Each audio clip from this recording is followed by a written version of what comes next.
vos chats. L'homme africain n'est pas un animal. Nous ne sommes pas des cobayes de vos labos pour que vous commenciez vos tests sur nous.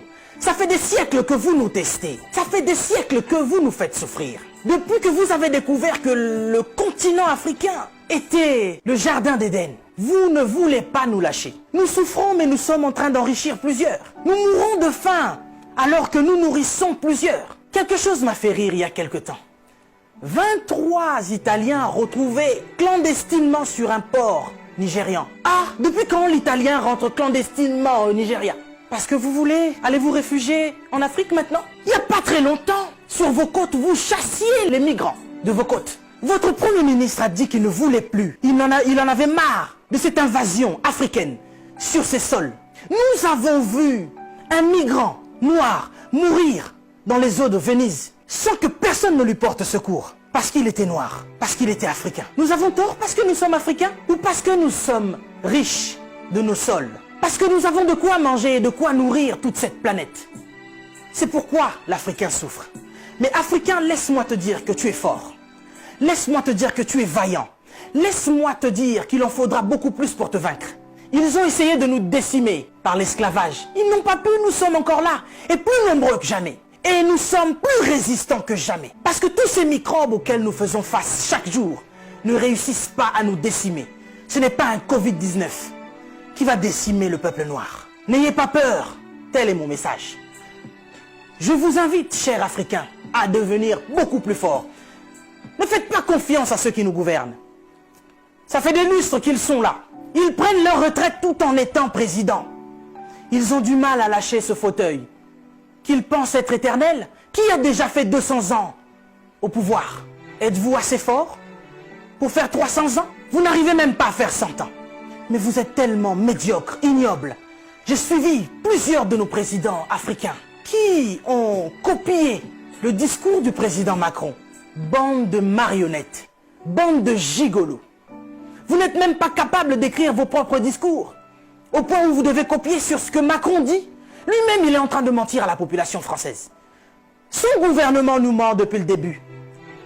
Et vous, vous suivez Macron pour continuer à mentir aux Africains? Mais nous, vous nous mentez depuis des siècles. Vous nous mentez et encore vous nous mentez. Pour remplir vos poches. Vous vivez dans des palaces, mais vous vous souciez même pas de ce que l'Africain doit manger.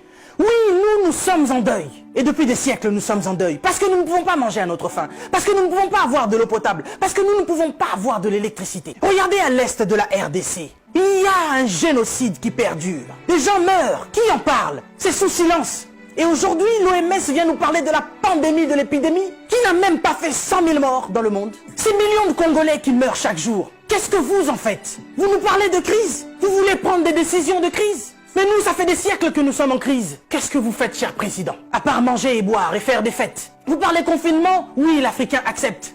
Mais nous sommes en confinement, nous, depuis des siècles. Les gens meurent tous les jours de la famine. Ça, ce n'est pas une épidémie. Ce n'est pas une pandémie. Des jeunes filles se font exciser tous les jours en Afrique de l'Ouest. Boko Haram est en train de exterminer des gens. Ils violent des femmes. Ils séquestrent des jeunes filles. Boko Haram, qui leur vend des armes? Qui en parle? Et à cause du Covid-19, vous voulez faire paniquer les Africains qui vivent déjà en panique depuis des siècles. Quand nous voyons nos frères qui essayent de fuir leur continent et qui meurent dans les eaux de la mer, ça c'est un génocide qui perdure depuis des siècles. Et nous en avons marre, nous en avons assez. Nous voulons qu'il y ait un changement. Mais qu'est-ce qui vous manque à vous aujourd'hui? La Chine a pu construire un hôpital en 10 jours. Vous savez, ça fait depuis 72 ans, si je ne me trompe pas, que l'État d'Israël existe. Il y a quelque temps, Dubaï était un désert. Mais regardez aujourd'hui ce qu'ils ont fait. C'est parce qu'ils sont ensemble qu'ils ont pu construire ce qu'ils ont fait. Mais qu'est-ce qui vous manque, cher président africain, pour nous construire des hôpitaux décents? L'Angleterre a pu construire un hôpital en 2 semaines seulement pour faire face à cette crise sanitaire. Dieu est bon. Le Covid-19 est tellement impoli qu'il ne regarde même pas qui vous êtes. Président ou pas, il s'en fout. Il n'a pas respecté la reine d'Angleterre. Il est entré dans son palais, il a touché Charles. Il n'aura pas peur de vous. Mais par contre, là, vous êtes cuit. Puisque vous ne pouvez pas prendre vos avions pour venir vous faire soigner ici. Soit vous survivrez, soit vous mourrez. Africain, réveille-toi. Africain, lève-toi. Si Martin Luther King est mort, si Rosa Parks est mort, si Malcolm X est mort, si Mandela est mort, si Winnie Mandela est mort, nous sommes là. pour porter encore plus haut l'étendard de l'Afrique. Et continuer à dire que tant que nous aurons le souffle de vie, nous allons continuer nos revendications. Si cette épidémie ne vous réajuste pas, ne vous enseigne pas, pire va encore arriver. Vous passerez, l'Afrique sera encore là, et l'Africain aussi. Cessez votre méchanceté, cher président. Donnez-nous de l'eau, donnez-nous de l'électricité, construisez des hôpitaux, arrêtez de faire mourir l'Africain par la faim, parce que nous, c'est pas le Covid-19 qui nous tue. Nous mourrons déjà de la famine. Pendant que vous avez fait des provisions pour vos maisons, ce petit Africain, il va manger quoi, lui? Cette épidémie passera. Nous sortirons de là, certainement. Mais vous n'allez pas vous en sortir ainsi, devant le tribunal de Dieu. Mais avant le tribunal de Dieu, ici sur cette terre, vous serez jugés. Africains, sois forts. Que personne ne te fasse peur. Respectez les règles d'hygiène, mais n'ayez pas peur. Nous sommes forts. C'est Dieu qui nous protège. Et que Dieu vous protège, chers Africains. Que Dieu vous garde là où vous êtes. Le combat n'est pas encore fini. Ça ne fait que commencer. Que Dieu nous fasse justice.